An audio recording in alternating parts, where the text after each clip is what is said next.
Special offer today, 2 reviews for the price of 1, except that you don't have to pay anything other than a bit of your time. So here is the review of the Espada y Daga by Traditional Filipino Weapons. This is a type of sword that I'm personally not very familiar with outside of handling this particular reproduction. So I can't tell you how historically accurate these are at all. I just don't know anything about them. But I can tell you something about the quality and how they handle and all of that. So let's get to it. First off, the material that these are made of, it's different steel in those 2 cases. The longer one, the Espada, is made of 5160 high carbon steel, and the shorter one is made of D2 tool steel, which makes sense for a shorter blade. It's, as far as I know, not suitable for a long blade like this. Filipino martial arts are, of course, quite a bit different from European, and I only have a very basic idea of how these are supposed to be used. So I'm just using the techniques that I personally know, and it works just fine. They both cut really well. The knife as well. For the size, of course, it's very light. You can't expect outrageous cutting performance from this, but it still does the job pretty well. At the same time, you can also thrust because it has the brass guard that prevents your hand from slipping up. The handle is really comfortable on both of them. I'm quite fond of this shape, the way it curves upward a little bit, so that keeps your hand in place, prevents it from slipping off. And I don't know if it's the angle or the shape or the way it's beveled. With some swords that have a handle like this, I've had the issue that it bangs up the finger as you're cutting, especially if you're cutting into hard material. This here, not so much. A little bit, but it's not very noticeable. And the handle is relatively narrow and not extremely thick either. For someone with larger hands, this would still fit. There is still a bit of space there, depending, of course, on how you hold it. If you hold it in more of a handshake grip, that's a different story. But either way, there is a bit of a ricasso there. So you could put your finger on top if you want to, or if you need to, because you don't have enough space on the handle. And from what I understand, the way these are used, you don't rely on the guard anyway. I mean, it's so small that you shouldn't. This is really just to make sure your hand stays there. But otherwise, it doesn't really provide any adequate protection. So you might as well put the finger on top. Due to the shape of the handle, there are different possible ways of using it. Of course, you could just use a hammer grip and do more of a pronounced draw cut with less reach, of course. Or you could throw it out into this kind of cast blow, so you can make it slide in your hand and then end up like this, and this will catch it, prevent it from flying off. Or you can just start off in a handshake grip and cut like this. Again, I don't know how these are supposed to be used in Filipino martial arts, but I'm assuming it's one of those grip styles. They handle very well. These are quite agile blades, light. They are both under 1 kilo, and the balance, it's fairly far forward, which is what you want for a light sword like this to get enough cutting power. This one here, again, for a knife of this size, it's pretty much what you would expect. And yeah, so these are really easy to move around. You can quite easily do wrist cuts with these. They're not exhausting at all. And I find this kind of wrist cut where you tighten the bottom fingers, it's quite effective. Like whether you throw a very tight cut like this, or if you throw this really wide shoulder powered cut, either way you can use that.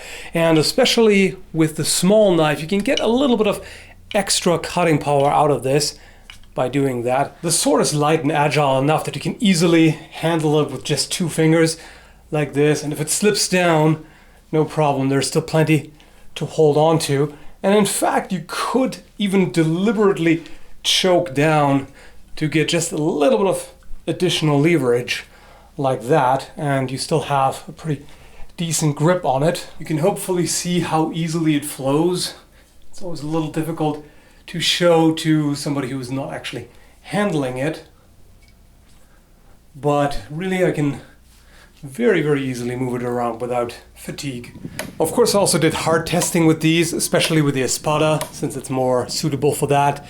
And I wanted to see how good the tempering is, if the blade holds up, if it stays straight, or if it develops any kind of set from hacking into wood. And it was all good. I did quite a bit of fairly hard chopping into various branches of different thicknesses, and no problem there. It's not the kind of blade that flexes to absorb some impact. It relies on its thickness. It's quite a lot of material. It's a relatively narrow blade, but quite a thick spine. I don't know for sure if it's made with a full or partial tang, but based on the performance, I can only assume that it's at least a 3/4 tang, possibly full tang. And the edge looks like a good strong apple seed grind, so it can take quite a bit of abuse, and it's still decently sharp. I'll show you the current sharpness after the tests in just a moment. I didn't notice any significant hand shock or any other problems when hacking into wood, so this could serve as kind of an improvised machete. It's of course not the same thing, it's quite a different blade, but it does handle wood chopping fine. The Daga is of course limited by its small size, but it can still cut decently well. Here's the sharpness after all of these tests, and also almost a year of owning it. So at this point it has become pretty dull. There are still some sharp spots, but overall the blade is quite significantly dull.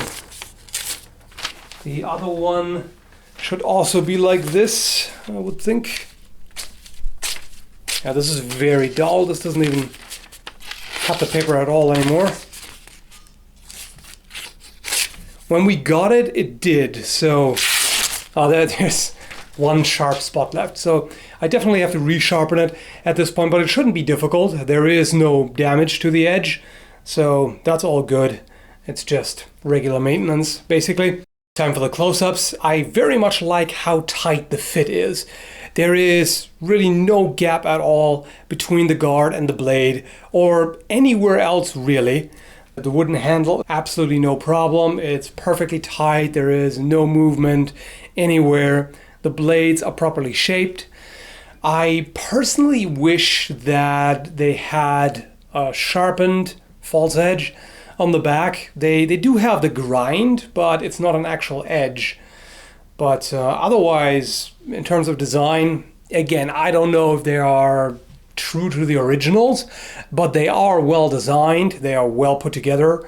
The wood doesn't have any cracks. Sometimes with wood from a different climate, there can be issues. For example, the scabbard may crack or leak some resin or something. I've had that with another TFW blade quite a few years ago.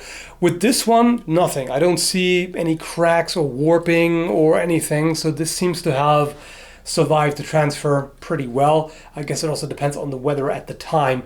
But yeah, no issues here. You can see there is this double sheath. The fit for these two is a little different. The knife sits very loosely in there and can fall out. The sword, not so much. There's quite a decent retention for the sword, and I bet this is going to vary quite a bit from piece to piece. In this case, yeah, no complaints. I mean, it would be nice if there was some kind of belt attachment, but it's not really necessary. So, not much to say about the scabbard. It actually looks pretty decent, and it works. Nicely made, so it's That's really all I can say. They both cut lighter targets really well, and there were a few noise cuts that left the bottom of the target undisturbed. So with proper edge alignment, you can cut really decently well. So overall, is or are the Espada y Daga worth the price? Oh yeah, absolutely. I have no problem recommending it. The quality that you get for the money, yeah, certainly appropriate. They perform well, they look really nice as well as collector's pieces, and yeah, I can't really find anything negative to mention about them. As I said, sometimes the wood may crack depending on your local climate, but there's nothing they can do about it. I definitely like these, and I bought them for Kara, who is quite fond of them. So nothing else to say really. I hope you enjoyed the review, and thanks for watching. Oh, and of course, as usual, the specs and links will be down below in the video description.